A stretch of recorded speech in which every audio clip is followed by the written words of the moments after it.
Okay, folks, welcome back. I hope the people who are listening in on Zoom can also follow us now. And we are moving the operations into the RIXC gallery mainly. Again, the channels are open for questions and comments either on the chat or, just unlock your microphones later. We have two sessions. You can see them on the program. We will take a break in the middle. I will continue nudging people after a quarter of an hour. And now I'm very happy that Nina Tiglevi, who was one of the people who were at the founding meeting of the syndicate at the Next 5 Minutes conference in Rotterdam, yes, in January 1996, and who was an inspiration at the time for forming what became the syndicate, is here to take us back. There you go, Nina.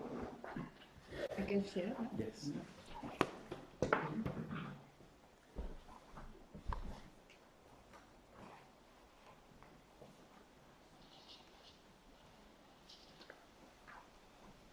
And then I have to wait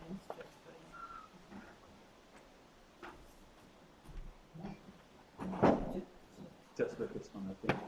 Yeah. Good. And I will make this a little bit smaller for you so you can see more of your own presentation. Okay? Hello, everybody. Thank you very much just for coming. And thank you very much to Andreas and to everybody who was involved, Rasa, and I won't be able to list everybody who has contributed to the very fact that we sit here in this room together and that other people sit with us someplace else from around the world. I am really very grateful for this, and I will have to ask your patience with me, because as people here who work with the technologies already know, I am a little bit behind with some technical issues, and so that's my shortcoming, one of my shortcomings. So, in my iron-curtained childhood, cross-national information was discouraged. It was very difficult to obtain, not only from the West information, but also from anywhere within the East and Central and East European region. We had political information in my childhood from, Voice of America through Yugoslav broadcasting. I mean, we had no information. And from all the information which came, either to art-related events or anything even about contemporary pop culture, it was all underground. Some is that. Excuse me. So the stories from this period vary from place to place and from person to person. My story and my little presentation here presents a very subjective view of my own involvement, mostly, in deep Europe. And following the previous eloquent statements, I will present not a sentimental reminiscence, but talking about some of those leading elements which actually built up and got us to the present day and maybe to the future. So according to popular belief, the entire Central and East European region, not only the very center, but much broader, was mostly conceived as single entities. While it is vital to contest this belief, and it was already vital, but recognize this back in the 80s, for somebody like me, who's an independent curator, researcher, it was unrealistic to hope that I can change fundamentally the existing and predominant assessment of homogeneity in this area. And consequently, since the mid-80s, going on into the 90s and going on and on and on, I focused and promoted the diversity of visions and activities in this area. And for the sake of simplicity, I am not going to talk of all the dozens and dozens of events which happened. I just focus a little bit about the ones I was mostly involved in. I would like to say that this is not an analysis. It is a narration to try to illuminate these elements, these building blocks, which helped us to get here where we are now and going forwards. Doesn't work. Take this one. No? Try with this one. You see, this is an illustration. So you can probably. Okay. So my subjective presentation. On a bright summer afternoon in 1983, I was invited to the home of Miklós Erdély in Budapest, where I met the members of the interdisciplinary thinking group, or for short, INDIGO. Erdély, as is well known, maybe not to all of you, but definitely in our area, was one of the most influential catalysts of the underground avant-garde art in Hungary. And for me, this meeting with INDIGO members in the garden of Miklós marked the very beginning of my Canadian-Hungarian and later expanded cultural exchange activities and the foundation of many cultural exchanges in the next decades. Okay. So I met in this garden with András Böröc and László Révész, two very young students who were just in the graduating class of the Art Academy. And to quote their activities, the direction is one which attempts to revive the tradition of classical happening with components of performance art. And this approach, to receive it from them, impressed me. And that immediately we started to discuss future plans and possibilities.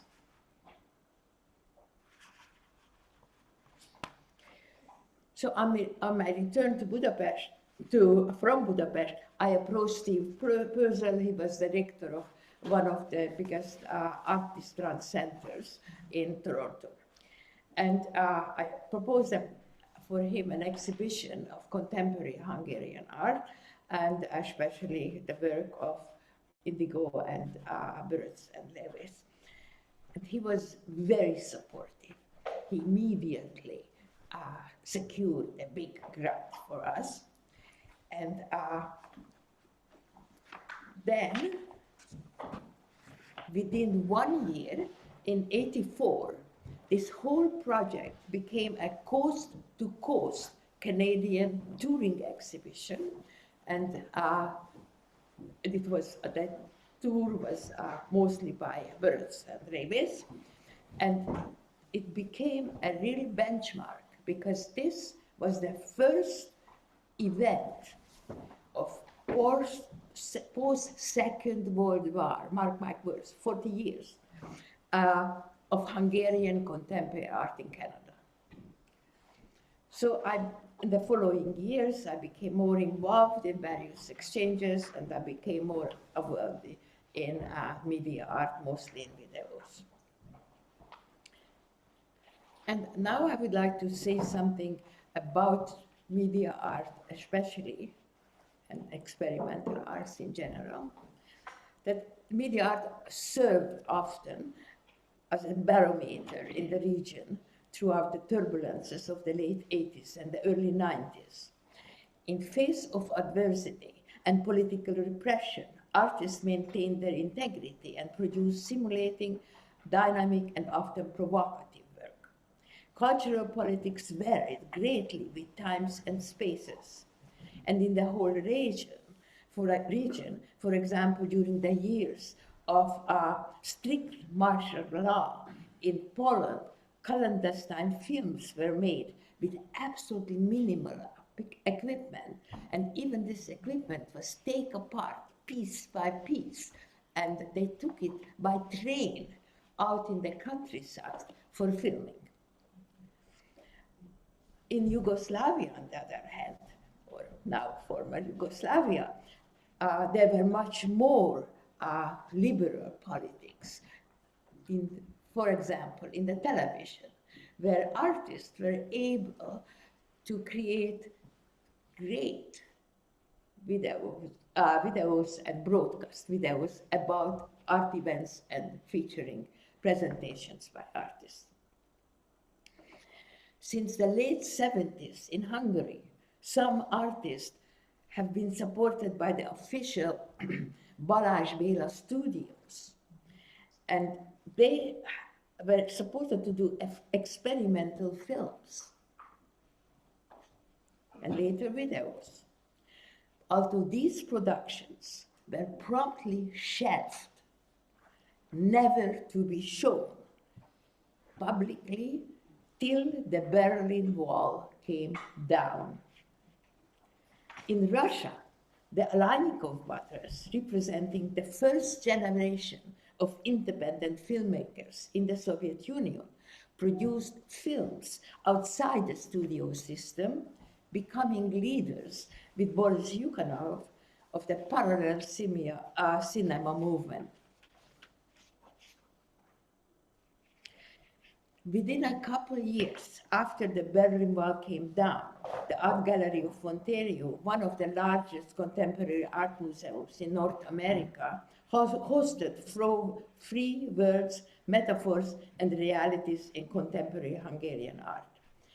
This exhibition takes place, wrote Katalin Nérai, the Hungarian co-curator and director of Műcsarnok in Budapest, in the wake of important political changes in Central and East Europe, changes that are enriching the continents of Europe. There are probably many people who think that, oh, this is something coming from depressed Hungarian artists. However, this was not the case. These are artists who and it is also not the case to imply that these are official artists from a new Hungary. These are people who have ambitions and independent artistic concepts and ideas. For a lack of time, I am not going to, because this festival had many, many events. But nevertheless, I will say that, I will continue to say that that these points of a border, cultural, art, and information exchange were often the first time for many, many years in the whole of Western Europe and beyond. I had the privilege to curate Beyond the Borders video exhibition for free words. And I would just like to say that early explorers of experimental media art in Hungary were often blacklisted. They went underground, and thus they practiced their art in the most unlikely places. So George Galantai rented the country church for having for having performances from the late 60s. Workshops of the Indigo group were held at the Hungarian Optical Factory. There were many places, many industrial places that had provided underground opportunities for all sorts of other events, such as I just quoted. And and lectures on creativity and visuality by Miklós Erdei and Dóra Maurer were offered at Ganz Máveg, a heavy industrial factory in Budapest. And thanks to are due to Miklós Peternák, theoretician, teacher, writer, artist, who played a unique role in the development of the Hungarian media art landscape from the beginning to this day. The Free Words project was reciprocated by the Welcome Canada Benvenue invitation from Budapest in 1993. The extensive and mixed art program, including the media art program, formed an integral part of the huge Budapest Spring Festival. I presented classical experimental films from Michael Snow, Vera Frankel, and Sarah Diamond. The Canadian indigenous art for the first time in Hungary. And the video program was a popular trailblazer component of the festival. And the show of these films, which were never shown before, had to be repeated twice by popular request. The video bridge was a collaboration between the students of the Ontario College of Art and Design and the Hungarian Art Academy produced, and where the students produced excellent performances using the advantage of the delay feature in this type of transmission. A Hungarian television crew came to Canada and the event was broadcast in Budapest. Of course, in the early 90s, there were numerous art events, exchanges organized across Central Europe and beyond. So it's impossible to talk about all of these. But just to say some words, there were the crossing over video workshops, which started in Novi Sad, went around in Europe, and even came to North America. There were events in Poland, in Albania. In Albania, I was working with young women, and we started to work on and learn about digital storytelling. In Belarus, in Serbia, I can't list everything here. And what was very useful in sending exchanges and exhibitions across various countries and also across to North America, in my case, mostly to Canada, were the VHS formats, because those you could, this was before the digital internet related things. So you could just send it by mail, and then you could create whole touring exhibitions just based on this. So for example, in media art, from installations of media art in East Europe, and other programs went like this.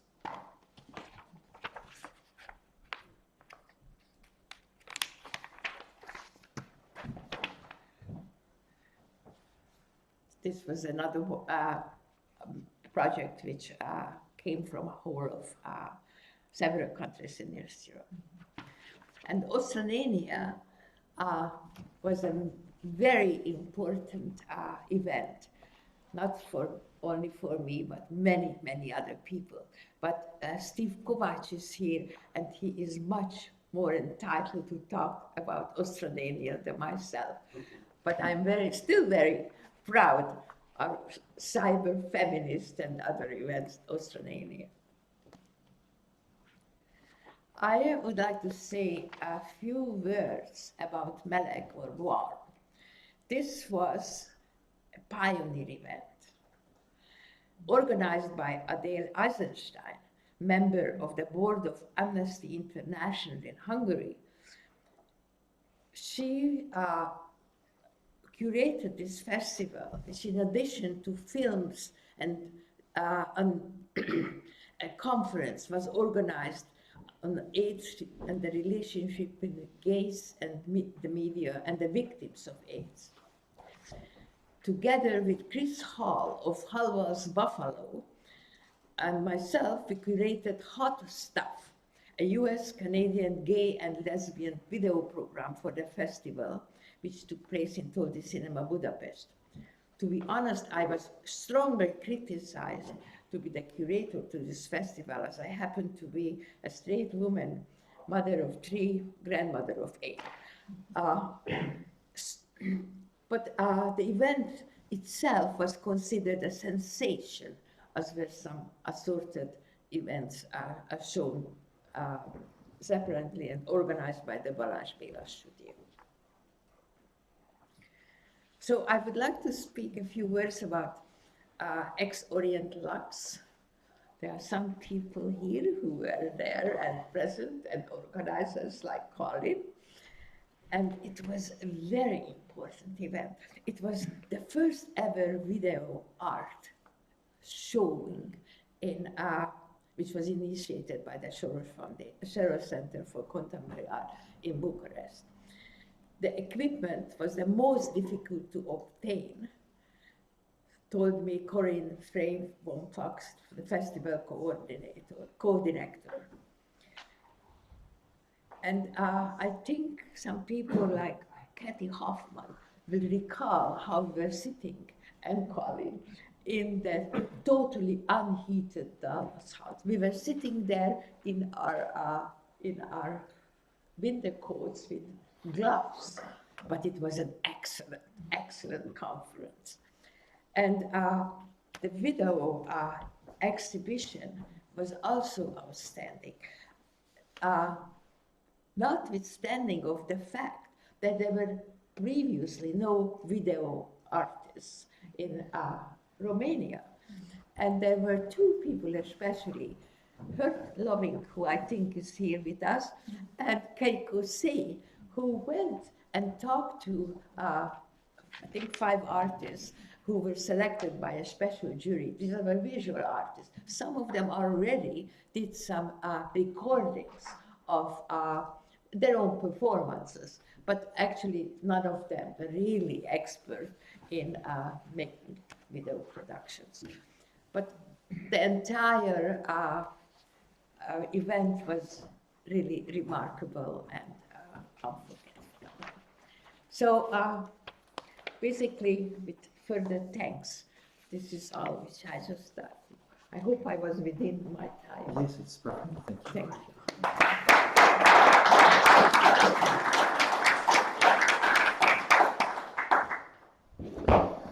Thank you very much, Nina, for this this journey into the beginnings. It always strikes me to see how much had happened before we even started, before I even started to know about this whole scene. Which I'm now aware of, but it's amazing to kind of be reminded in this way. I don't know whether there are questions from here or there, but yes, go ahead. So Nina, I was lucky enough to be in Budapest in 1983, and I saw a lot of really good photography, specifically photography exhibitions, very radical. So what I want to ask you is, with the legacy of the changes that have gone on in Hungary specifically, and with the focus on what I call ocularity, because I found it to be very ocular visual culture, specifically in lens photographic.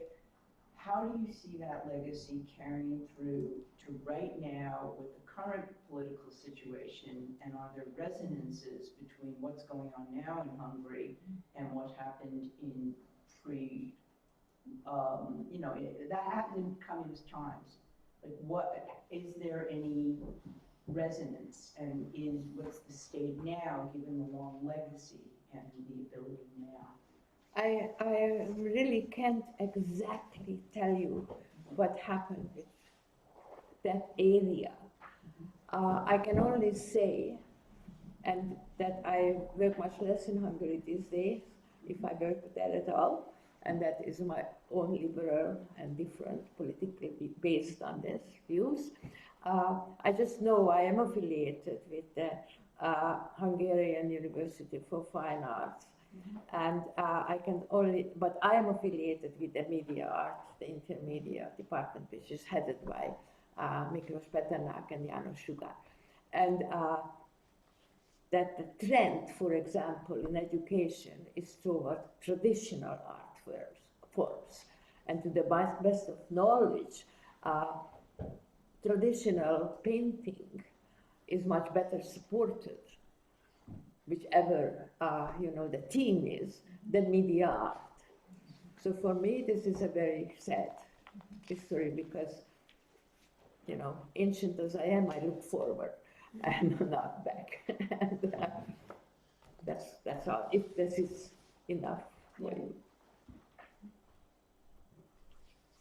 Nina, you mentioned just in a quick sentence that the media art in the 1980s, that scene coming from the intermedia context, was somehow special, or that's a question really. Was it different from the regular? Was there a regular contemporary art scene? My question really is about, is there something special about working with technical media for the artists at the time in Hungary? Maybe it's a similar question to the one that was just posed. Is there a There was a very large underground experimental art movement. It took many forms, and it was not necessarily media art. It could be in other areas, but it was an underground environment, also in sound and music and in film and like anything else. And then many of these experimental artists used new forms, new tools. And I think that if that answers your question, and it was taken up from Gabor Bódi to many other people, and it was very much, it was a good big change. But was there a different kind of radicality or a different artistic spirit that came with working with media? I don't think that at that time came. It was like a consequence from each political, cultural movement to the other. I think the changes are more prevalent today, and they are quicker today than it was then. Not only because of, it's partly because of the political situation. I mean, some of these people who have worked on it, like, I don't know, János Sugár or Peternák or others, they continued their, with the emergence of new tools, their way of experimenting. First of all, I want to thank again Lina for her extraordinary presentation, which for me is also a bit, like tear-jerking nostalgia, because it's funny, we in Romania were looking up at Hungarian art in the 70s and the 80s, and you said that Erdei Miklós is not well known outside Hungary. Well, we knew very well about him, and not only about him. And since my curiosity is rather old, I think my conclusion is, as somebody who produces art and curates art in Romania, that there is a big difference between Romania and Hungary, and I think that the media arts is connected to that. That difference is that there is a very strong performative dimension in visual arts in Hungary. In the 80s, for instance, by what I heard, because I couldn't travel there, there was no, opening of exhibition without a performance. And performance is immediately connected to recording. And also, let's not forget that Hungary was always, technically savvy. Unlike Romania, you had a lot of people who were having not only photo cameras but also film cameras. There are also video artists who recycled this kind of material in the 70s and in the 80s. So it was a very strong phenomenon connected, I think, to a sort of a mindset, performing, and to something we are lacking today in parts of the world, education. I want to mention here Becky Laszlo, an old friend who died recently, and who was an incredible art historian, who was a scholar of medieval jewelry, right? And who was at the same time one of the very important figures of the underground movement. So you see, a culture which had a huge, a huge arch, was covering a huge interval through academic study, to knowledge, and also to a sort of a mindset which was, in a way, circumvoluted by the politicians of the time in a very cautious way. So there was no brutal censorship in Hungary as it was in Romania. So I think this is kind of a cocktail that brought Dina back to Hungary and made her do the wonderful things she did. But, Laszlo Becker, back in, I think it was 91 or 92, stood up and said, don't forget that a few years ago, if you covered a canvas with brown paint, you were considered a subversive artist. Yeah, those were the times. Thank you very much, Nina.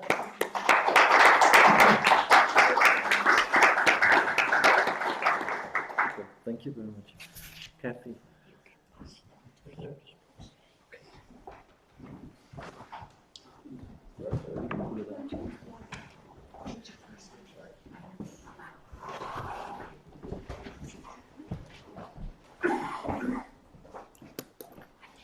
I've got to go quick, I've got too many slides. We will take it As it comes. as it comes. Think what is important. Maybe I've got the slides already done, so if you take those.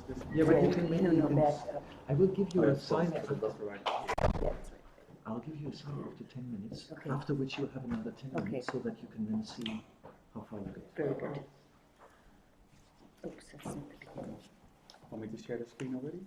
No, wait a minute.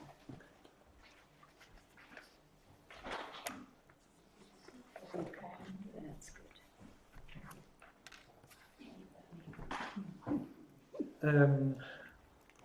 Kathy, as you will learn in a second, was one of the most important informers for preparing that meeting in January 1996. Geert was the other person I consulted with a lot, preparing for the session that we had in Rotterdam, and Kathy was the other one, and you will understand why in a second. There you go. Okay. Hi, everybody, and thanks a lot, Andres, for this opportunity to drive me a little bit crazy to try to reconstruct how this all came about. I stayed up many nights thinking about all the millions of events and things that happened. So let's go to the... So I had to start somewhere. I didn't start back with the Pony Express or any of that stuff, that we don't need that. No, where do I tell you? So I thought I'm going to start a little bit earlier than internet, and I'm going to start with what, it's me, what the idea of network is. So back then it was, your network was who you knew, who you talked to, who you had the address for. And mail art played a big role in early networking. It was a community of people who shared, and they shared their postcards mostly. And I love this one especially. Many of us know Monty, and I like that he's a networker sometime. It was really made popular by Fluxus and performance artists. And it started in the 60s, and it still goes on to some extent in some communities. Another way that people shared information and built networks was through newsletters. These are things that we have online now, but at the time they were usually typed out or drawn. This is a newsletter from the kitchen back from 1971, I think it is. Yeah, it's 1973. They were typed out on a manual typewriter, and they were kind of reproduced through some kind of chemical process that was very smelly and not very clear. Anyway, they often had a lot of artwork drawn on them, and many of these things are now collector's items.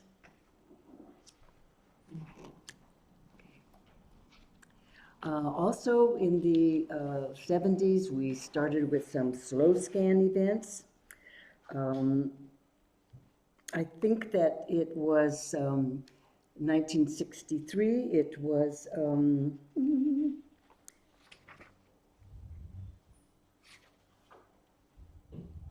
was these arts birthday parties, which were Robert Filliou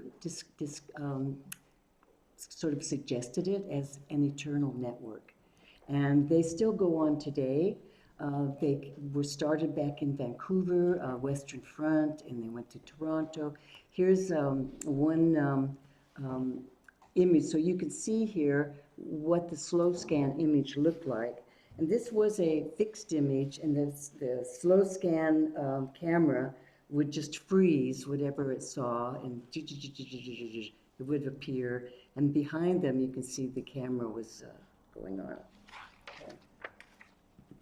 This is a kind of time.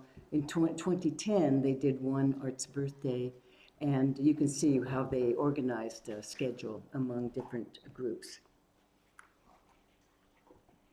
This information is all online. You can all get it yourself.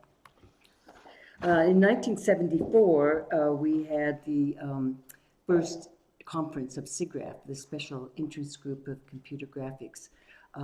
This has local chapters. These are communities all around North America and Canada, actually. Now they have 2 conferences a year, one in North America and one in Asia. At the high point, I would say in the late 90s, up to 50,000 people would come to these conferences. And they did have artists, art exhibitions. And they continue today with a digital arts community, which does online exhibitions. And I've been on the committee of that particular group. And I'm cycling off, and Malenti is going on. So we continue our exposure there from those of us. Okay, what happened then was internet started, but not very public at first. So we have ARPANET here. This was a military thing. This was the network of the first internet connections between research facilities. Well, none of us had access to this, okay? We didn't have the computers that could get there. This was between military and, but satellite and television were big goals for many artists in this video era. And as it's been pointed out already, that Documenta is often a place where controversial things happened. At the 1977 Documenta 6, there were several satellite broadcasts. One from Douglas Davis, which was a conceptual piece, the last 9 minutes, but also Joseph Poise, Namjoon Paik, and Charlotte Norman performed satellite performances from the Documenta. Also, artists were looking at any way they could communicate over these particular networks. So there was a picture phone service that had been promoted by AT&T in 1968 already. It was advertised like this: Western Electric is crossing telephone with a TV set. So this was before they were commercially available, and it was a subscription service, which didn't work. It was a big failure because it would have cost people like $900 a month in today's money to subscribe to it. Well, it didn't work. So artists were looking at a commercial situation where there were corporate offices which would communicate with corporate offices. So this was a way of Los Angeles CEOs meeting with New York CEOs or Chicago CEOs. So Namjoon Paik was a visiting artist in LA at UCLA, and he came to us at the Long Beach Art Museum and said, "Oh, please help. I'm working with students. I want to work with artists." So we organized with him this communication at the AT&T picture phone office, and you can see him sitting at the table there. You can see on the one picture on the left, as you sat at this big conference table, you saw the picture from your side with what was going on in New York.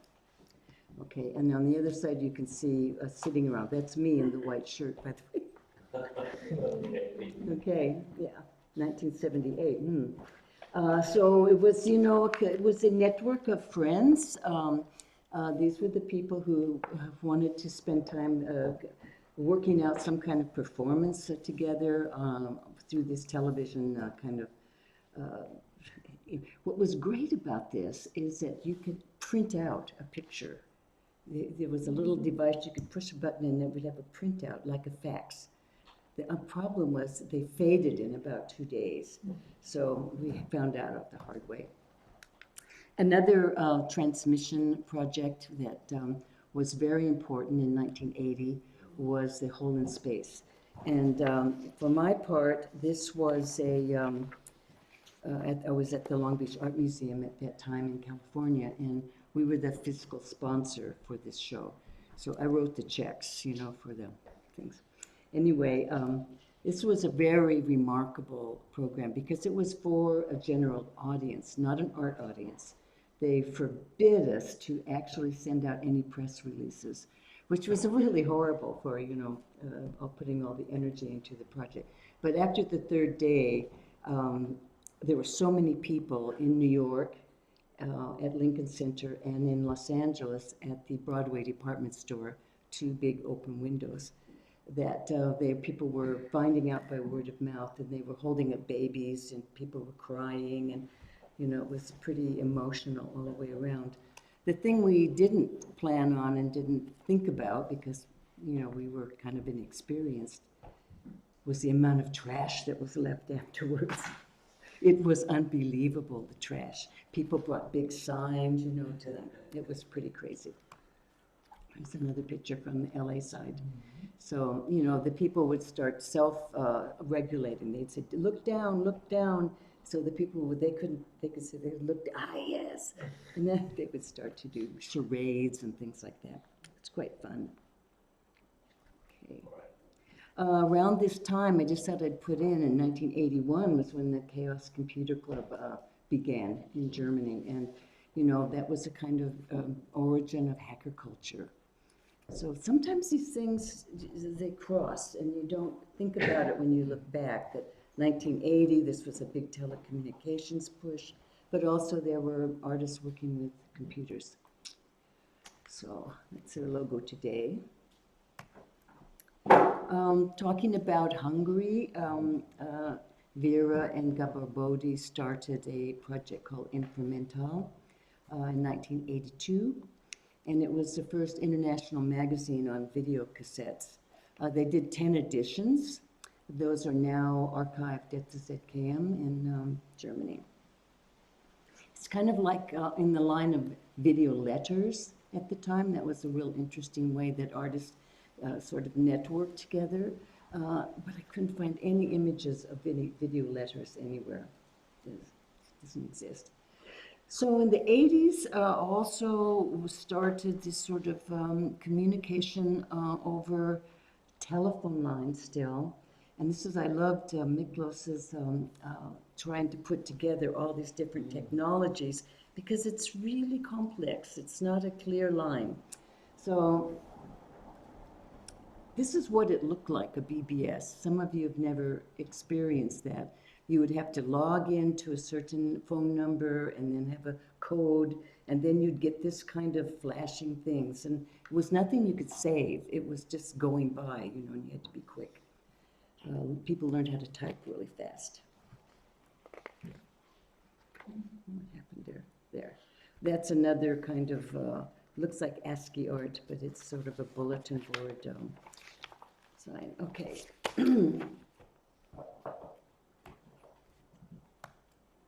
Yeah. Okay. Kathy, this was 10 minutes. Okay.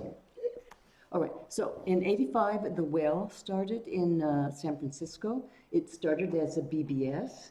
It was a big community of artists and technologists and various people. Later in 1990, it became an ISP, an internet service provider. And I love this logo for the Well. And it also had a lot of issues, a lot of discussion groups, and a lot of kind of chaotic arguments and flame wars and things that happened. It grew out of the Stuart Brand Whole Earth catalog movement. Okay, so the Thing was a BBS founded by Wolfgang Stahle in New York in 1991. It later became a host for websites, but not at first. It was in New York, it was in Cologne, it was in many other cities, but okay. Then the World Wide Web was established in 1989, which is different than internet. You know, it's a kind of connection of websites. Okay, this is actually the first image, picture that was transmitted over the internet. It's copywritten. I took a photo of it. I couldn't even. Anyway, these are from CERN, and these were some of the women who worked there, and they formed a kind of punk band, and they. CyberConf was the first international conference that dealt with the idea of cyberspace. Started in 1990.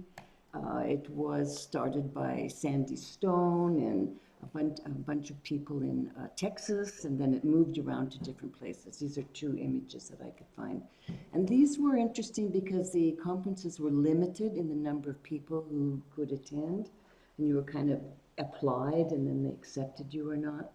And everybody stayed together as the conference went along. 1992, this is still before people really were getting on the internet. It existed, but people didn't have access. But this was a network of artists who connected by Deutsche Telekom through picture phones, ISDN, and over the Dreisat satellite. So the ISDN services were a kind of digital telephone signal that could have voice and image, not a slow scan image like we had before, but an actual moving color image.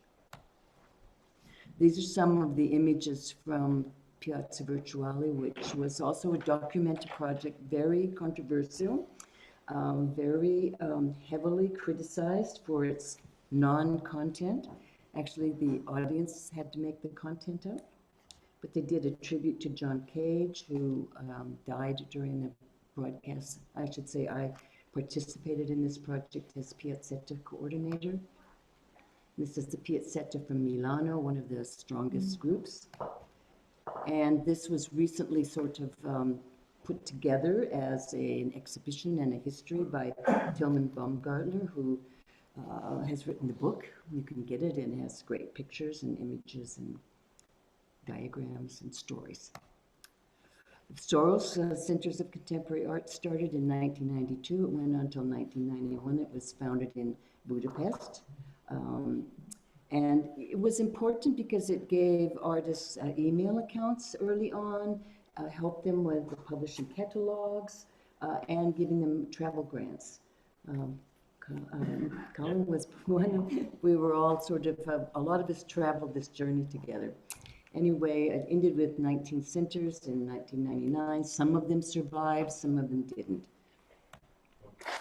1993 was one of the early projects on internet that was a communication project that established a network of artists who shared images. And these were some artists out of Berlin who just continued just like a video letter, but only with digital images. Then we get the World Wide Web, Mosaic, that gave us graphical interfaces. The first one I ever saw online was the Muntadas, the file room, in 1994. I was sitting in a bunker in Moscow with Alexei Shulgin, talking to these guys. We wanted to get support for the Soros exhibition in Moscow. And we were, internet, have you seen the Mosaic? Huh? So we looked it up, and this bank of technical geniuses sat there with their jaw dropping when they actually saw images online. So that was a fun moment. Metaforum in Budapest, 94, that was a really important continuation of the discussion about internet culture and East-West dialogue. These were great meetings. This was Milenti in the middle, and there's Nina, and on the left is George Legrady. A public net base founded in 1994 in Vienna by Konrad Becker, who had a long history as a DJ and artist. Public NetBase was a host for internet projects. They gave out email addresses for free, but it was also a place where artists could come and meet, learn how to work with the digital technology. They did conferences, blah, blah, blah. It's always well lit and very exotic. NetTime started in 95. Pitt Schultz and Gert Lovink established it after a meeting in Berlin, which Frank is wearing the t-shirt from the conference that I had kept since 1995. Oh, wow. Still fits you. Well, it's a little tight for him, it's a little big on me. So, you know, this is the network nodes and, you know, the archives of network. Mythos Information, Welcome to the Wild World at Ars Electronica was extremely important meeting of net artists, cultures. This was a moment that many of us will never forget. 24-hour conference that went on 24 hours every day. Wide open internet access, people telnetting and doing very crazy things.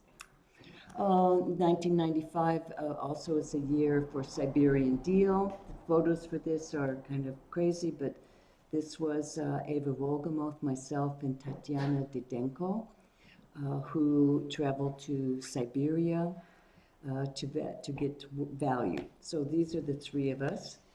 Although in the end, Tatiana didn't come with us because she realized we didn't have enough money to have a car and a driver, that we were going to have to carry stuff.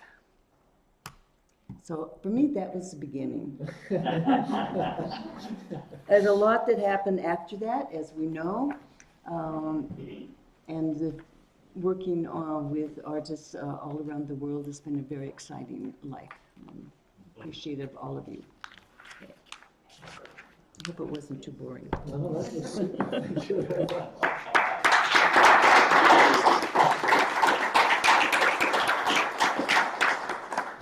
Of course, now we know what happened then. Yeah. But this was, you know, to thinking about today. Yeah. How did we get here? Yeah. This didn't just happen, you know, 5 years ago or even 10 years ago.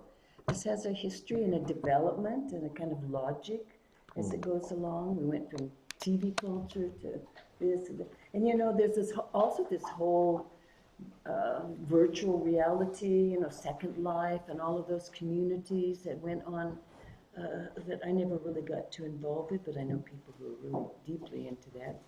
And MUDs and MOOs and blah, blah, blah, you go on. And not just artist communities, but communities of mothers, of people, gardeners, people interested in science fiction and UFOs, and, you know, it's crazy.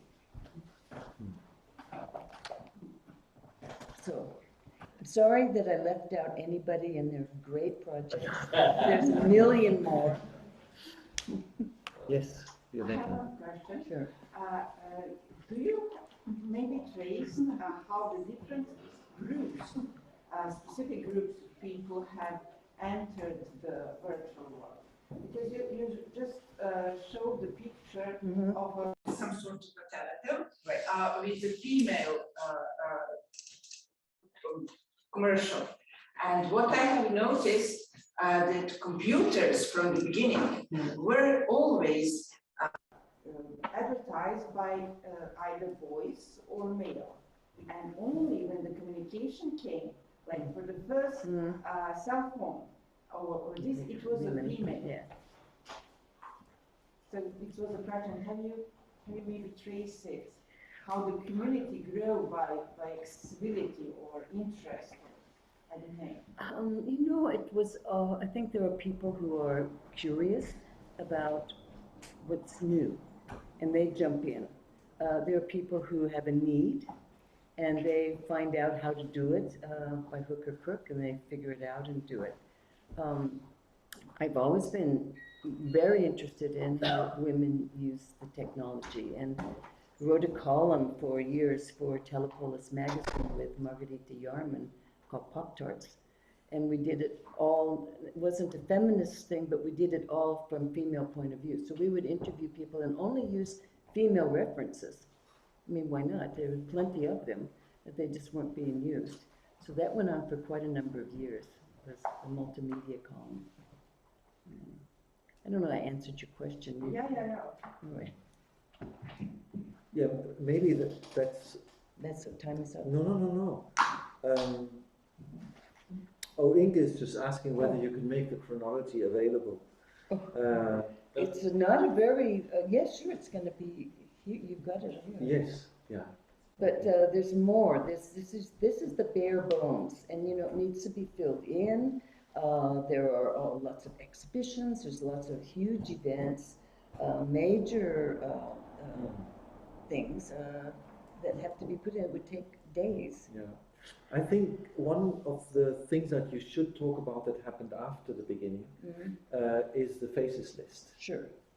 Maybe you can tell us what that is, what Sure. the faces list is, and what has been happening. Okay. So when Eva Goldemuth and I finished our Siberian Deal project, which was, you know, a very big success by all accounts. We won a big prize in Berlin. And so we sat down and decided, what are we going to do now? So we thought, you know, putting together this project, we had a lot of support from women in different places, and we had we loved to cook. And we would always be cooking. We made a big cooking party in Berlin, in Vienna afterwards. So we said, well, let's do something with women and cooking and communication. So we did a project called Face Settings, where we organized dinners with women in sort of borderline area. We did one virtually with Belgrade. We went to Glasgow. We were in St. Petersburg. We were in Bilbao. I mean, strange places. And that was, we did a big dinner in Vienna. And at that dinner, everybody said, this is great. How are we going to stay together? And I think Margarita said, well, we could have a mailing list. Mailing list, nobody knows how to do. So we did a major domo mailing list. Does anybody know what that is? It was very crude, and you know, it lasted for about a year, and then we finally found somebody, Vali Georgievich, who stepped in and set up a real mailing list. And then we worked together with the Hybrid Workspace, with the Cyber Feminists International, and did a big dinner for the opening night of that. And the Faces list kind of grew out of that, and it just kept going, and it's still going. It has more than 500 women on it who communicate. It's not over the top. Maybe there's 4 or 5 emails a week of interesting things. People are asking help with translations, opportunities, exhibitions. It's not a long discussion list. It's not a theoretical list. And it's Are you still doing meetings or not? We do meetings when anybody can do it. It's non-hierarchical. So it's non-moderated. it just happens. It's just, and once we went offline for a while, and it was a huge outcry. What's happened? What's happened? And okay, girls, you know, if you're not going to post, don't complain. But anyway, it's been online continuously for all this time. Super. Yeah. And you know, there were some women who met at the last Ars Electronica. They were, you know, who's going to be there, who's coming in. And also in Barcelona, there was a group thing. So, and it's not, I'm the list owner, but I don't own anybody, Yeah. so. Yeah. Super. Thank you very much. Wait, who's got? I'm sorry. Sorry. No, that's okay. Go Thank ahead. you for the applause.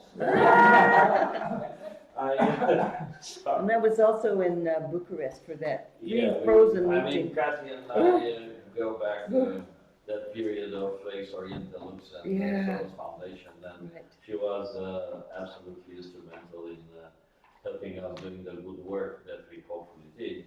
But having this position of counselor, she had as long as I worked with her. I have a question. Do you think that it would be right to say that whatever you presented here is about an alternative, sometimes anarchistic, oppositional way of exploring technologies as a new way of living and thinking, while what happens today is very gentrified in the way we use technology? Do you think we could say that from your perspective? It's an interesting analysis, I would say could be. I said not all of it is anarchistic, but certainly the Artist Project were. They certainly outside of any known functioning thing at the time, you know, they were outside. But, you know, the AT&T thing, that was definitely, we did a imposition on them. We raided their corporate office. We had pizzas and dogs, and people were smoking, and they were going crazy, and, you know, it's okay, it's okay. Well, I have part of an answer to that, Good. because I think the main aspect of that culture in the 90s was that it was possible to have your own server and that you could actually maintain your own technical infrastructure on the level of that island which you needed within the internet. And that apparently is becoming more and more difficult. Costly. And I think that especially those of you who use Gmail as your email service provider, you will have big problems. It'll be like being on AOL or CompuServe in the early 1990s. It's becoming more and more of an island. I talked to somebody who is maintaining a list server on which, for instance, NetTime is running, and he said, if Google goes on doing what they are doing, changing or limiting the configurations of what we can do on with those lists, it will not be possible to run mailing lists outside of their infrastructure anymore. So what I understand from that message is that it's not going to be possible to run those lists as they are now, maybe even in 2 or 3 years. The good news is that it will be possible to establish or to maintain those lists outside of the Google world. So if that scenario is correct, if you want to subscribe to the Spectre mailing list in the future, you will have to have an account that is not a Google mail, Gmail account. So the news is not so bad, but the news is also that the whole infrastructure of the internet has changed over time. Geert and others will be much better equipped to talk about that. But for us as users, we're moving back into a situation that's like CompuServe, really closed islands corporate control. And they really made it so easy to have Google email because it connects to everything, you know, your Google Drive, your Google this, your Google Photos, sharing documents, everything. It's been over the years, we've always had the luck to have the FACES list in a free environment. So we've never paid for any, knock on wood, server space. Now it's at Servas in Linz at the university. And if that drops for any reason, we'd be a little bit in trouble because there's no money behind it. It's all free. Everybody does it for free. So thank you very much. Thank you very much. Thank you. Richard.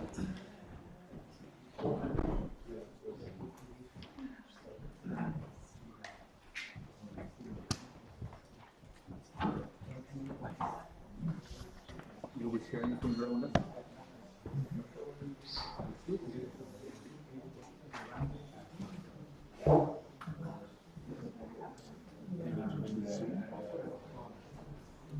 Short. You can open the browser and I have a shortcut to go to the right. Meeting.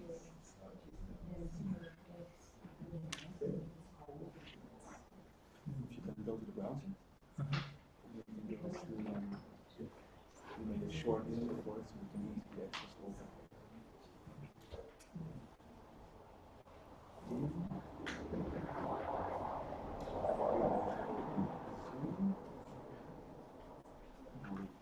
Recording in Perfect. You will be sharing something. I think first Andreas might introduce. Yeah, no, I think we will just continue. I'm super happy also that Richard Kruszynski is here from Łódź, who is also, as you will see, a veteran of before the beginning.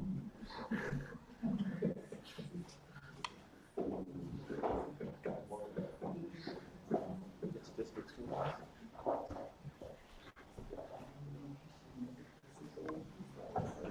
You can.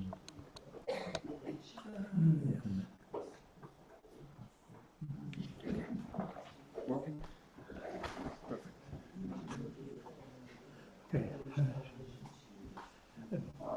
My presentation will be a little bit boring because these are just my notes from different readings and my approach is purely theoretical. Okay, because there's no mic. Okay, I will do my best. I'm not very good in loud speaking, but okay.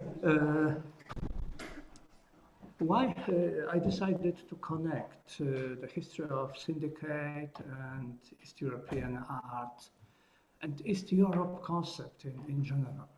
Because obviously, when you have a look at the context of activity of syndicate and several other initiatives from the late 90s, the Eastern Europe appeared very, very often. When you have a look at the database of publications, you will see several articles, chapters dealing with the concept of Eastern Europe in different perspectives. Myself, I published a few articles dealing with these ideas, and in 1992 organized a festival of experimental films and video art in Warsaw, in Center for Contemporary Jazdowski Castle, showing works from Poland, Hungary, Czechoslovakia, which was on the border of divorce, so invited curator from Prague. And at the time when I mentioned Czechoslovakia, she stood up and correcting Slovakia and Czech Republic. It was not formally done, but it was already the atmosphere. and Austria, Hungary, Austria, Czechoslovakia, and Poland. I named this festival the Middle of Europe to avoid getting connected with the Middle Europa concept and what was developed under this name, because in such a situation the selection of the countries involved had to be wider. For example, I should have presented works from Germany as well, but there were different concepts of Central Europe. There is one organized around Habsburg ideas, and it's going actually to the south also. So we can discuss the participation of Belgrade in this area. So it was very complicated, and I just realized that referring to such concepts just put you in some theoretical problems, difficult to solve. And when I made some research, I realized that there are more doubts coming from different perspectives. I'm doing this not in a chronological order, so I want to start with Peter Blackman and his article, Eastern Europe, a dissolving concept with question mark. He starts in this article with the statement that the mental concept, I would like to stress this mental concept. It's rather a mental construction, maybe something like the concept of nation as imaginable object. Was invented in the late 18th century by Western Europeans in order to label the other Europe, thus substantiating their own self-concept. And next, he said that since then social, political and cultural realities in Europe have changed fundamentally.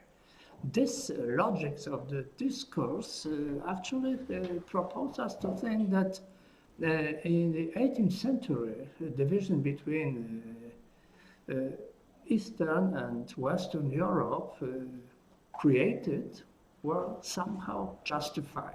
And only after decades of transformations and developments, we should just give up referring to this. But in the same time, Eastern Europe as a concept was still widely used in public debate. And sometimes the label was applied to all countries of the former Warsaw Pact. So all the countries actually connected under the umbrella of Eastern Bloc. However, if used like that, the concept is dissolving in the sense that it lacks explanatory power. We would not be able to observe substantial differences between East and West, but rather between North and South. What is interesting, Blackman actually wrote in this text that there are 3 countries we could still label with this name Eastern European countries. According to him, there were Ukraine, Belarus, and Moldova. 2 or 3 years later, people in Belarus went to the streets trying to get rid of dictatorships. They lost, but what they presented then was really extremely important, not allowing to think in these categories, Eastern Europe, about such a community. What is going on in Ukraine, I don't have to say. Ukraine is actually almost the member states of EU. So even those examples proposed by Blackman, in spite of the fact that he wrote that the decreasing numbers of Eastern European countries show that this concept is dissolving. But anyway, even these examples were difficult to accept. But as I said, his logics propose us to think that maybe in the 18th century there was the reason to distinguish between Eastern and Western Europe. But there is another very interesting monograph, book by Laurie Wolf, Inventing Eastern Europe, the map of civilization on the mind of the Enlightenment. And he very precisely and convincingly developed the idea that Eastern Europe was a cultural construction of the Enlightenment. Just as I quote, just as a new center of the Enlightenment superseded the old centers of the Renaissance, the old lands of barbarism and backwardness in the north were displaced to the east. East and west were suddenly defined by opposition and agency. The concept of Eastern Europe tied together very different countries and people through invented and generally unflattering similarities. False linkages turn countries with very great differences of wealth, culture, language, religion, and history into a single new entity characterized by a degree of barbarism. The invention gave the West its first model of underdevelopment. Thomas Hegarty, in his analysis of the concept of warfare, mentioned that distinction between East and West did not arise by chance, but came about as the result of an intellectual agenda related both to Western European ideological self-interest and to scholars and writers' self-promotion. The invention of the Eastern Europe that was found to be seriously wanting had a great deal to do with the emergence of the concept of civilization and the reinvention of a civilized Western Europe that would suit and be worthy of the aspirations and tastes of the Enlightenment. The East-West distinctions was, Wolf points out, new. As late as the Renaissance, the division of Europe that dominated thought and thinkers was still that between the North and the South.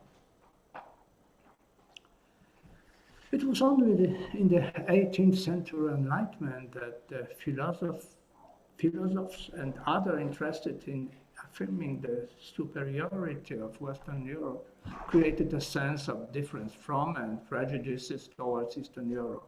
This, Wolf opines, was later updated to accommodate new circumstances and reinforce the West's decision to fight the Crimean War, the Germans and Austrians steady drunk nach Osten, the Eastern campaigns of Nazi Germany and the Iron Curtain of the Cold War.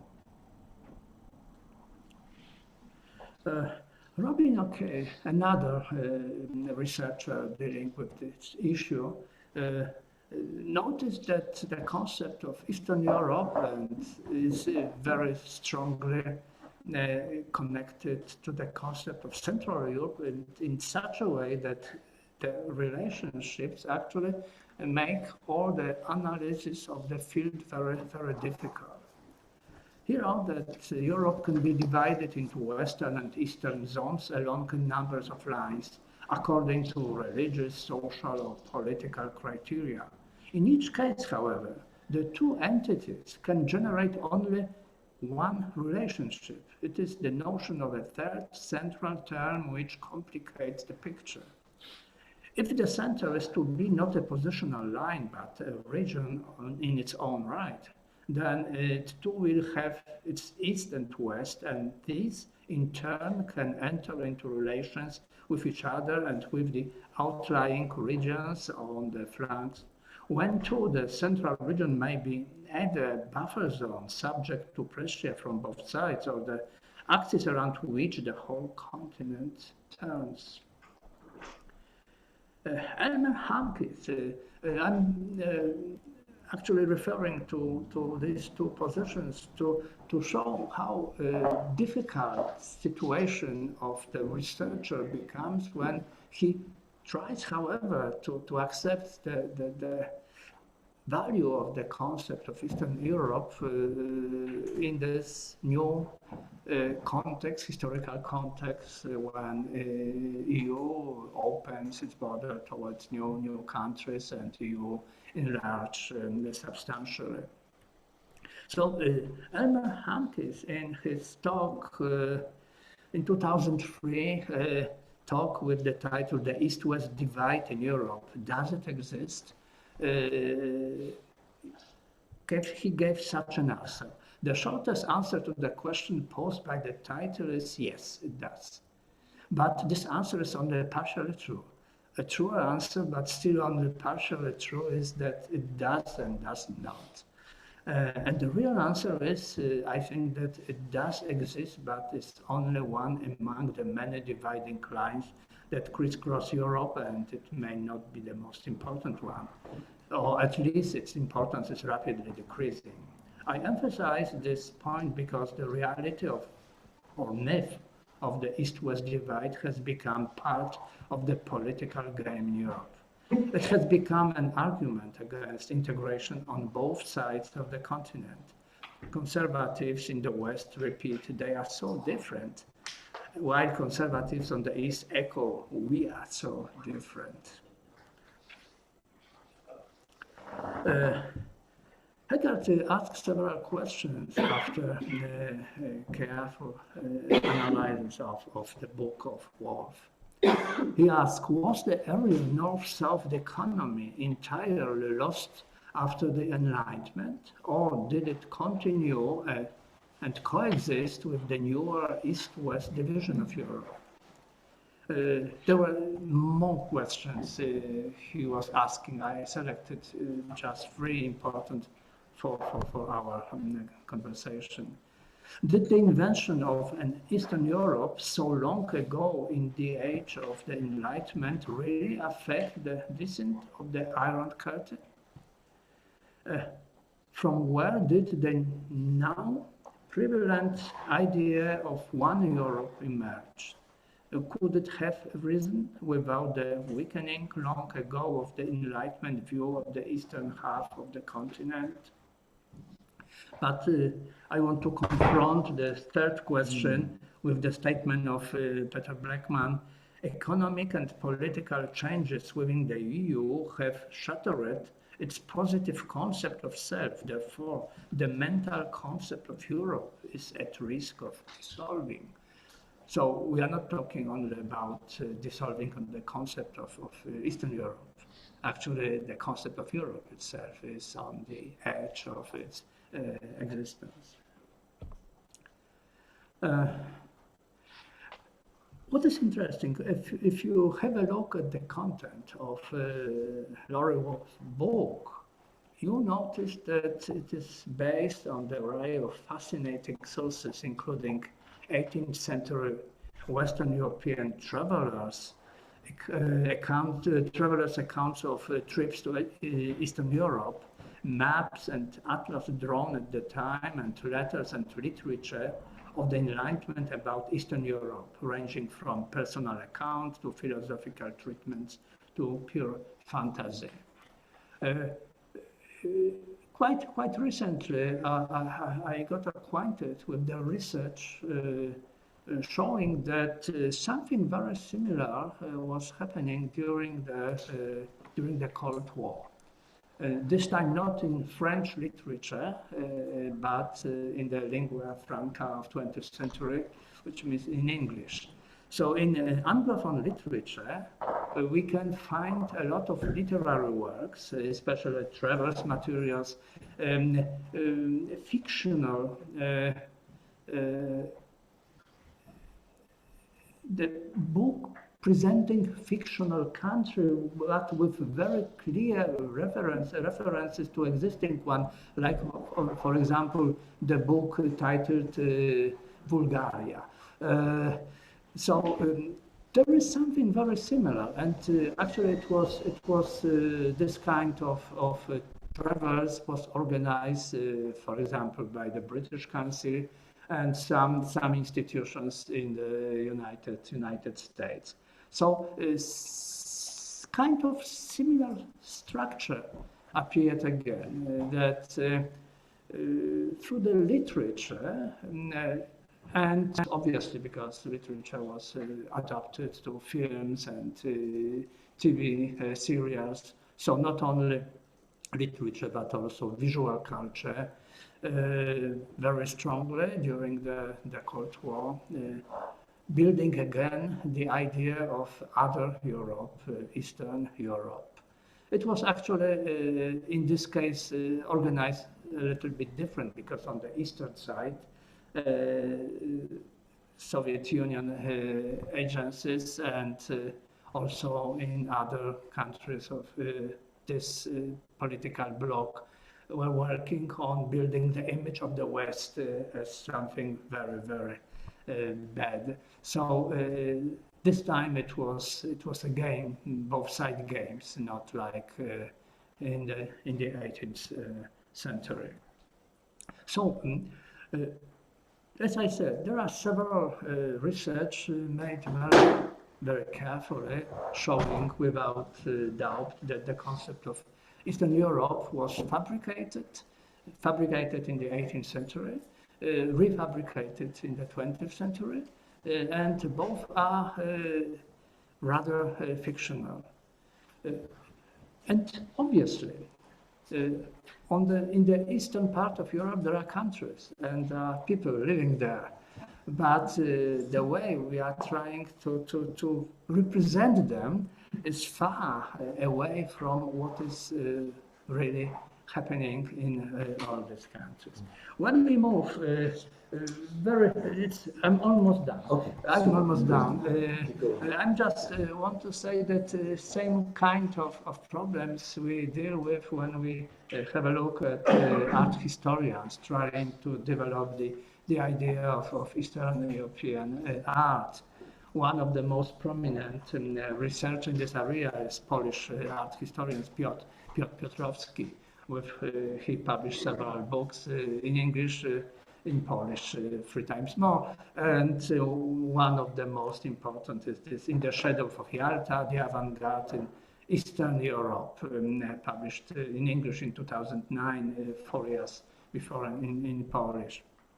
That's interesting that publishing the book under such a title, the Avant-Garde in Eastern Europe, in the very beginning of the introduction, the author states that this book is concerned with the art of East Central Europe. So again, he is actually coming to the same problem as indicated in the previous. So East, Central East, what does it exactly mean? So he's trying to present it in the political, rather, perspective. So this is the area between Iron Curtain and the Soviet Union. So again, political agenda is to work, but in the same time, he imitates the perspective, geographic perspective. So this is again difficult to understand, and immediately we see the problems this perspective brings to the researcher. Even in his own analysis of another researcher book, The Double Voice of Art History, Maria Oryszkowa, this is Slovak researcher, because he indicates that she's trying to write about, in her book, about Eastern European art, But finally, she writes about Polish, Hungarian, Czech, and Slovak, or Czechoslovak, because she refers to the period when Slovakia and Czech Republic were one country. So she limits under the umbrella of Eastern European countries.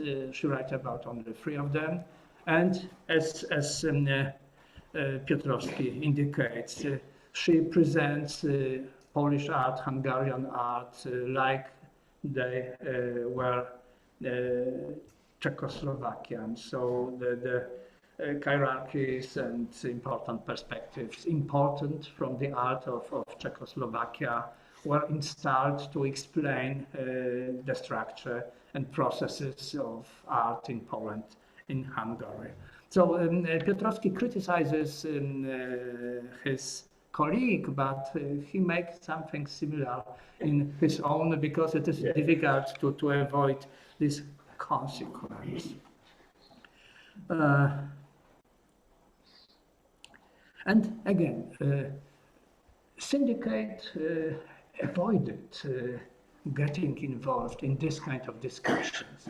They happened. I remember myself speaking to someone in Rotterdam about Eastern Europe art, trying to explain that nothing like this never existed. But why I think that syndicate avoid immersing in such a problem? Because of its structure. It was the structure of syndicate as a mailing list actually was horizontal, was flat. So people exchange ideas, working together, organize different initiatives. So it was cooperation, not looking for the borders, not checking who can support whom. It was cooperation similar to Infermental, Kathy reminded in her talk. Infermental in the mid-80s was actually idea of building like international journal on art with artworks on video cassettes and distribute them. And each part of the Infermental was created in different countries, different city. The curators changed. So if I remember properly, the idea was that the curator of one project was part of the curators of another, but another one joined him, and this other one moved to another. So it was another vision of network, very productive, very important, and very interesting. So anytime when we face, we are dealing with this kind of networking structure, this is the real participation without necessity of structuring this way. Like so, the content of syndicate in many cases referred to Eastern European issues, but the structure of it not. And this is why it was important, very much important and interesting. Thank you. Thank you very much.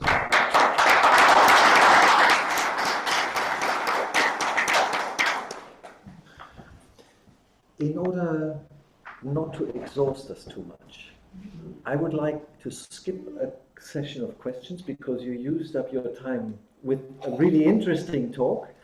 And in the interest of Violetta and those who come after her, I would like to say thank you, Richard.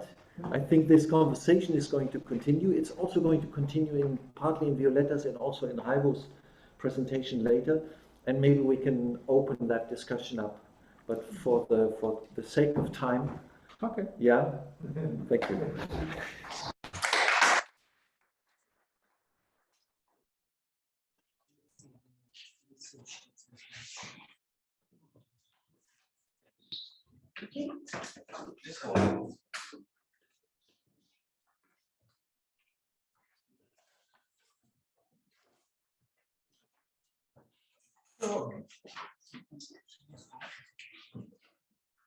No, don't panic. for a moment. Take a breath. Yes. Maybe somebody can open the window again.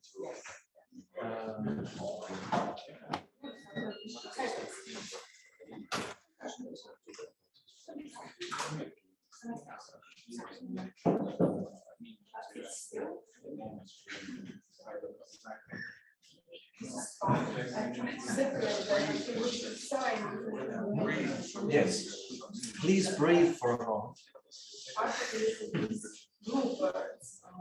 Will you? Yes, I will breathe. And then after that, I'll share the screen.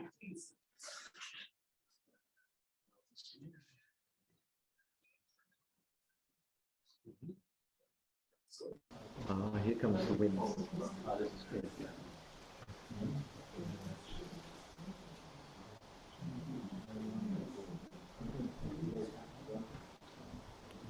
You say Violeta? Vojvodic. Vojvodic? Balash. Hungarian.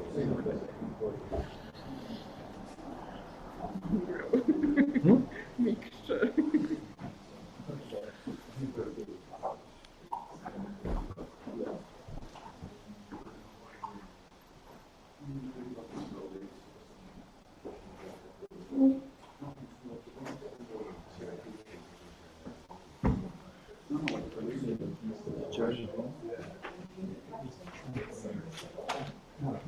Okay, maybe somebody can close the door again. And I have the pleasure and privilege to introduce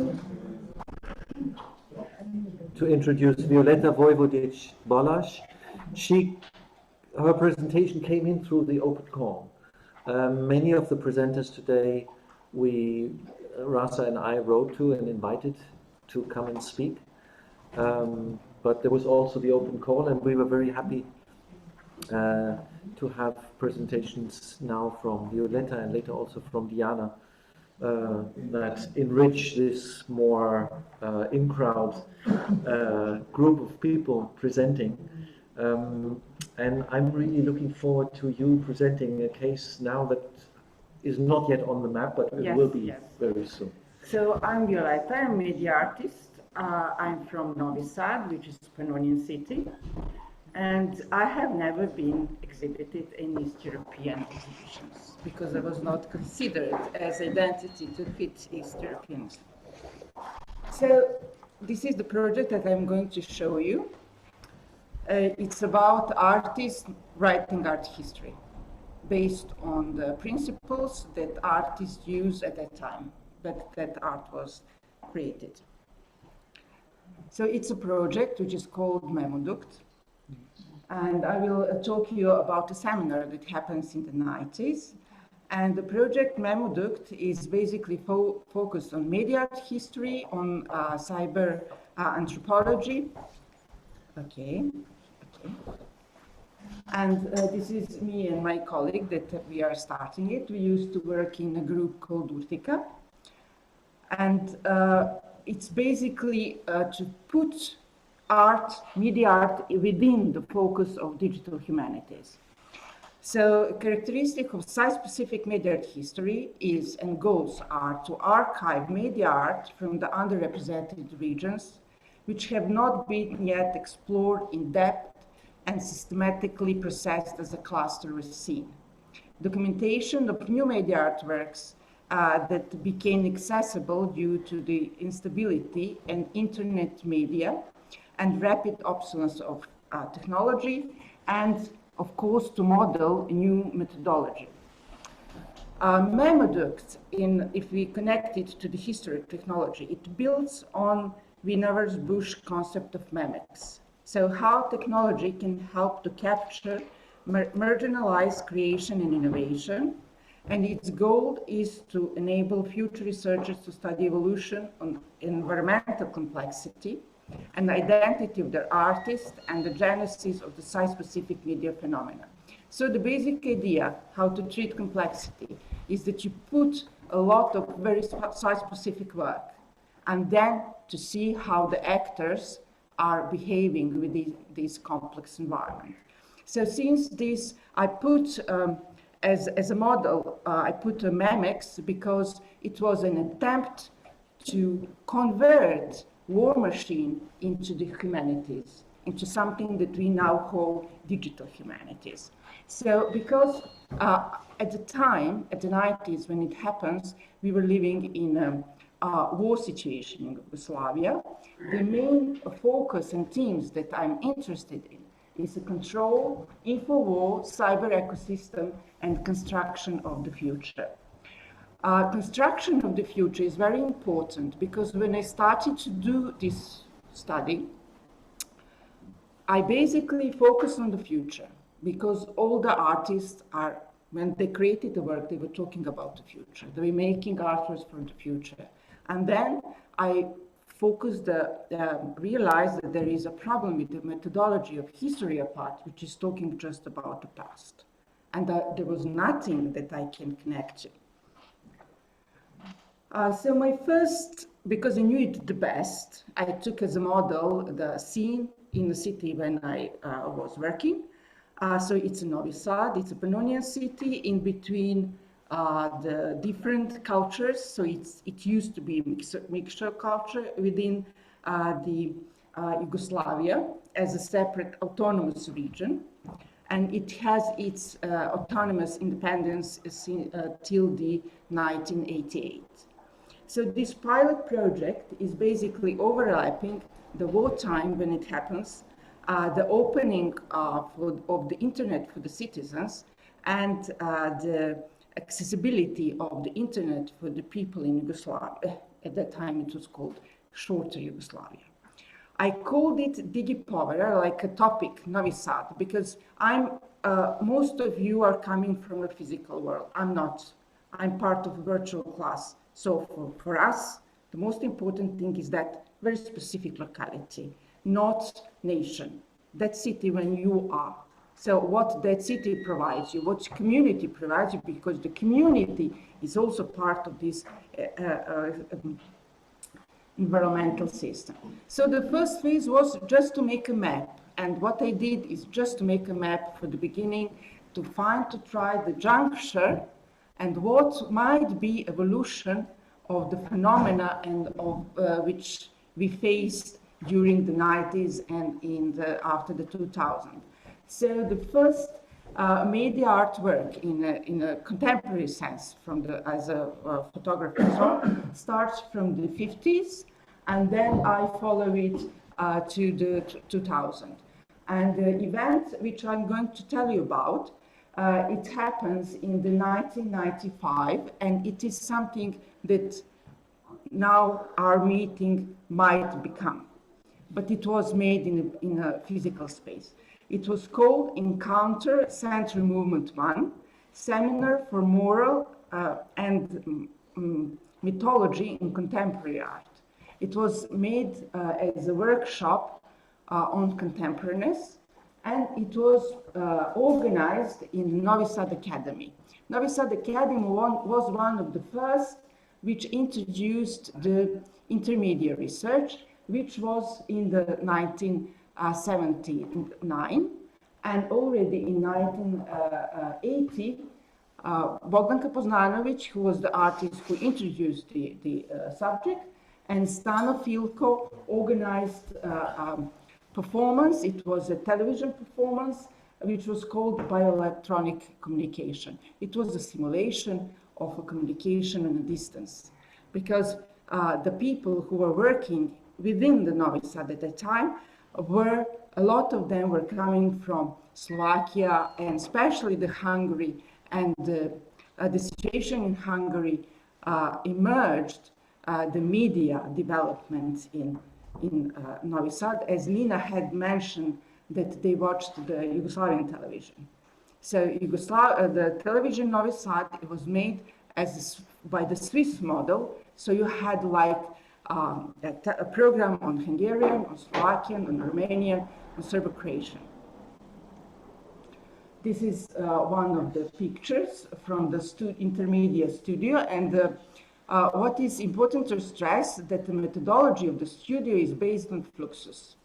So influence, for example, of Nam June Paik was very important for the development of the scene. This postmodern mixture of mass media and fine art.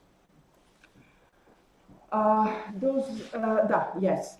So the seminar was initiated by an artist called Igor Antic. He was at that time based in Paris, and the methodology was based on the Institute of High Fine Art Studies from the Paris.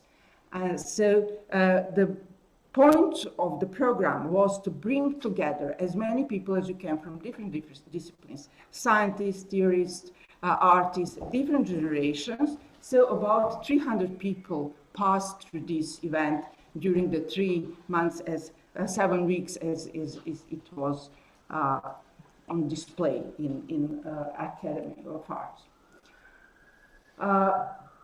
In a sense, it was before the online platform. The fact was the same. The people get together, and the sum of art groups emerged from, for example, from this event. And also in the theme, it was also very close to Dostranjenje, which the first was in 1993 was Shattered Myths, New Realities, and the last was, as I think Nina Shaw or somebody else, it was the Media Revolution Symposium. This seminar was in the point at the beginning of the year and on the end of the year. The war in Bosnia and Croatia were stopped because a peace agreement was signed. And after that, it was Yugoslavia, the shorter Yugoslavia, as it was called at the time, was reconnected to the university network and to the internet. From that encounter, pioneering artists who were starting to do new media art in the 90s came. So, for example, one which is, I was specifically focused on X generation, because I think that we should treat each generation separately and to see how each generation are processing the material. Alexander Davic, he was on the edge from the baby boomers to the X generation. Zoran Pantelic and Dragan Rakic were making the artist presentations. Staniša Davutovic, as an engineer, he was making a presentation of his paper. And for example, from the scientists that were present, I put as an important place is Ivan Čolović, who wrote upon the research on the scientific papers. He wrote 14 theses on political imagology presented at that symposium. So those people those artists were selected as models. So there were much more other artists, but I selected the one which have been producing artwork in Novi Sad in this condition, because I'm always treating the environment. So how the individual artist behave within his environment. So the people who were, the artists who were part of the first group, they all participated in that seminar. So for example, Alexander Davic, he was participating after the seminar at the Deep Europe hybrid workshop, and he made a Deep Europe video document on the what was going on at that time. Also, Branka Milicic-Davic was present, and the events which they participated was cyber knitting from Nina Cegledi, Beauty and the Ease made in Ljudmila. And what was important for Alexander Davic, that he introduced video as a form of television video spot. So it was completely different than the fine art aesthetics. And his first work that I take as the starting point is called Eyewitness. So it was an installation of blinking of different eyes of viewers, put in a stanniole, you know, from the chocolate, one that fractioned the image. So it was going from the world of metaphysics into the postmodern era, in a way, and putting an artist as a witness of a time. Stanislav Dutovic, he presented a paper, Visual Representation of Established Dynamic Systems Behavior. He's a computer in the computer science and information processing. And the focus of his talk was the evolution of the dynamic system, which involved in discrete time steps, specifically habitual reactions of deterministic system, which are based on the rules that constitute them. So this is not, it was the situation in the post-communist country. It was not the system which smoothly evolves. It was the system that has steps. And Stanislav was a member of a cluster of artists and engineers, Petrić, Dutovic, Maruna. They were focused on formal system and art, and we can sum up their work with the question, when the system breaks. So they were coming from this engineering, aesthetics, and the concepts. The group that was most prominent as Eastern European group in Novi Sad, who all the participants took part at this seminar, was Zoran Pantelić. That was a group association Apsolutno. They participated in some of these events. Zoran Pantelić was one of the co-organizers of the event. Dragan Rakić and Zoran gave a speech, like artist talk, and Bojana Petrić and Dragan Miletić were also involved in the organization of the event. What was, for example, this is a very typical example of how fine art, because at that time it was dominant like a new sculpture and a new painting, how fine art evolved into the media art. And in the first year of their production, in 1995, we can basically tag the main topics that artists start to be interested in, and that's war, media, economy, and language.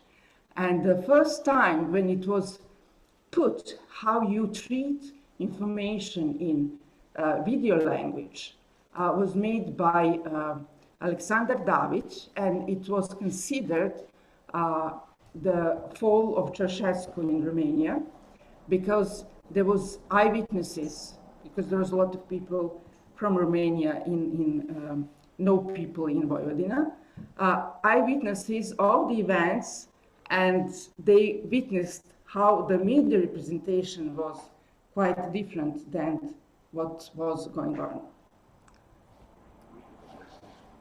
So Ivan Čolović made a research and put this thesis on political imagology.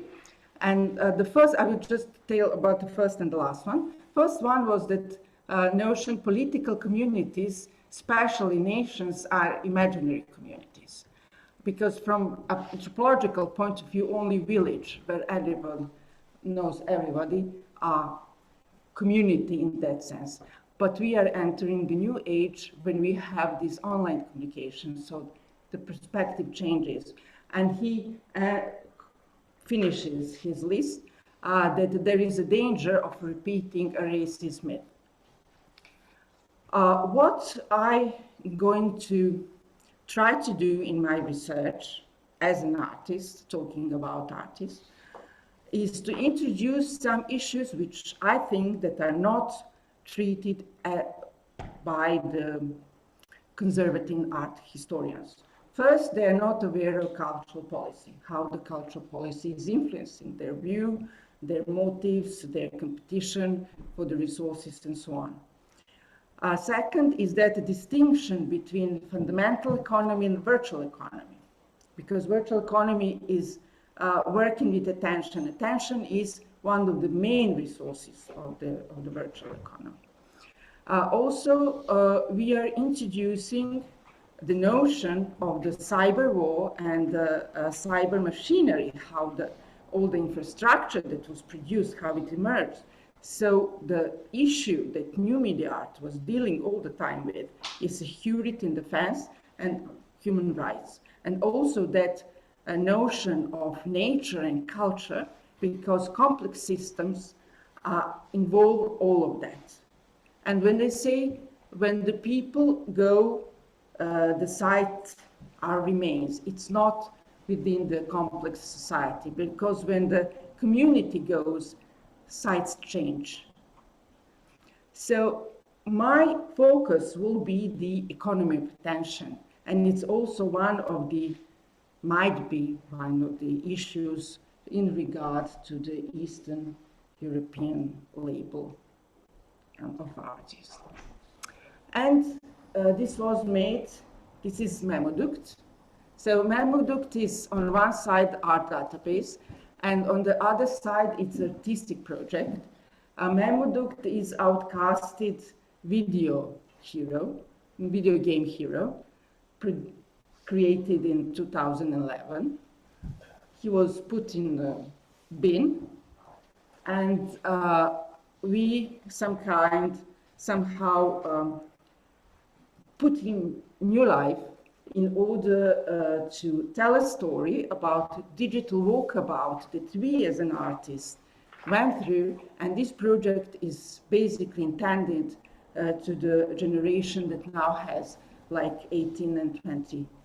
So it's for the very, very young children or young people to understand how this virtual world was created and how we evolved in this virtual world. And if there are two participants of this event, I would like to give them online in the Zoom. I would like to give them a word to tell what it meant for them to be part of that kind of event at that time. So we might use their experiences to think what to do with this meeting. I'll stop the share. Yes. After it's done by. So it's Staniša Dautović and Zoran Pantelić. Which one will go first? Staniša, would you like to go first? I think it will go both. Okay, or put them. Hello. Hello. So this is Staniša. Staniša is an engineer and a teacher and an artist, like a hybrid.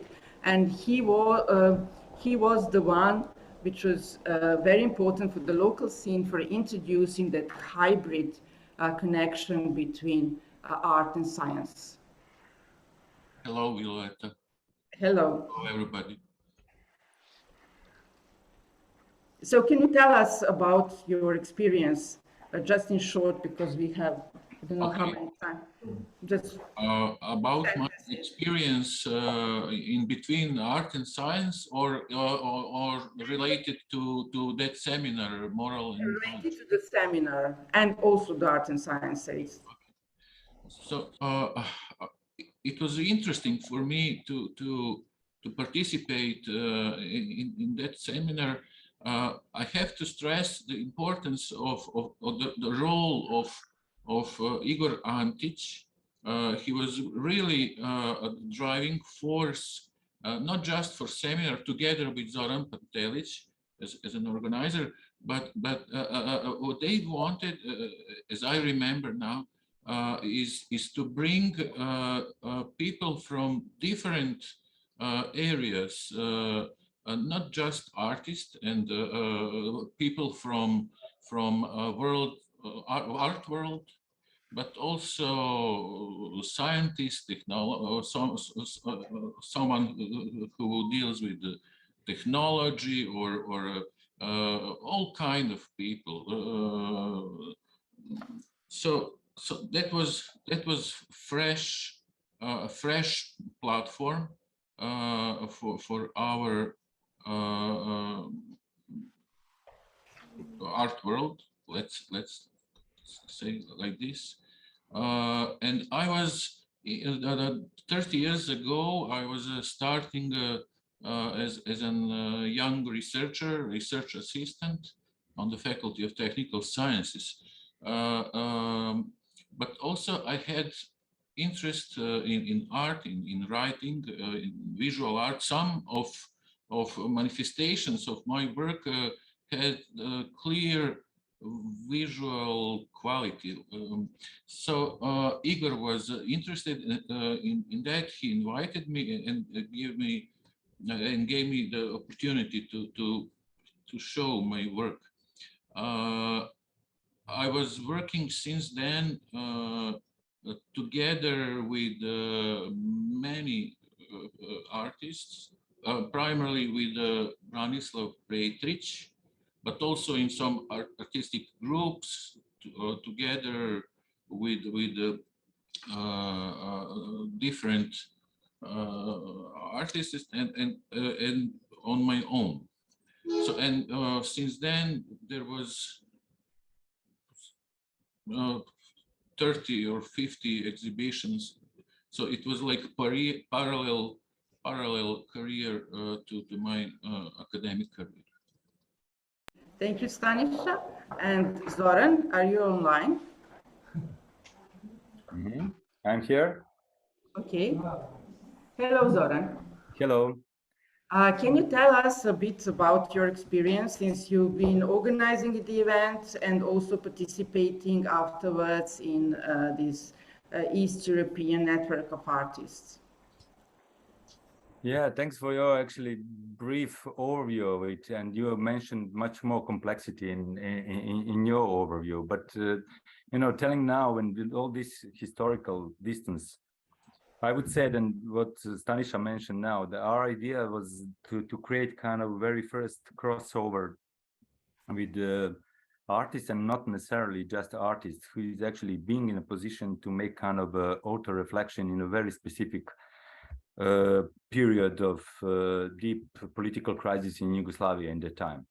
So that's one of the reasons why we actually took this title, you know, moral and mythology in contemporary art, which is reflect on what the artists really do in what is the role of their own art and in a practice in that period. And we find out then this, as you mentioned, that was really pre dial-up era and pre any kind of virtual, you know, possibilities to meet up, and trying to make kind of a overlapping of different points of view, taking something that could be encourage people to understand even a bit more, you know. And we have to discover that then the media sphere in Serbia in that time was actually completely controlled by autocracy and regime of Milosevic. So that was kind of, you know, spot to bring people together and to share some time and to bring up some new concepts. So in that terms, I think then that was kind of intention to involve and to encourage artists to fight for their own statements. As you already mentioned in your scheme, then we still have this crisis of infrastructure. Who will be allowed to really find out the main spot about the media art and everything what is built up in the 90s. So that was actually in the very beginning of this period of digital utopian period, when we actually really believed in through this melt of technology and art and other fields could be actually opportunities to build up a better society. Unfortunately, now then we have completely different shape in the world, and it's trying to find some kind of different solutions, you know. And I'm very glad to see all these familiar names, what was actually come up from that period. So big hello to everyone. Thanks. Okay, thank you, Zoran. So I think that's it. If you have questions, I feel awful to have to Okay, never somehow mind. interrupt this now. I'm very happy that you somehow used the opportunity to bring in Stanisha and Zoran Yeah. into this, because what it reminds us, being here at RIXC in the gallery space, is that all of those people who are online, and then there are these people who are currently not online, but whose names were also mentioned over the last few hours. Many of them have additional stories to tell and have played roles in all of this. And I'm sure that it would be really great if we could now go into conversation deeper into those different experiences that people had for physical reasons, just in terms of breathing and eating, blood sugar and all of those kinds of things. We have to make a break here. Zora and Stanisha, Yes, thank you very much for being joining us. around. The same to everybody else who is there and who we can't get kind of hacking into the conversation here at the moment.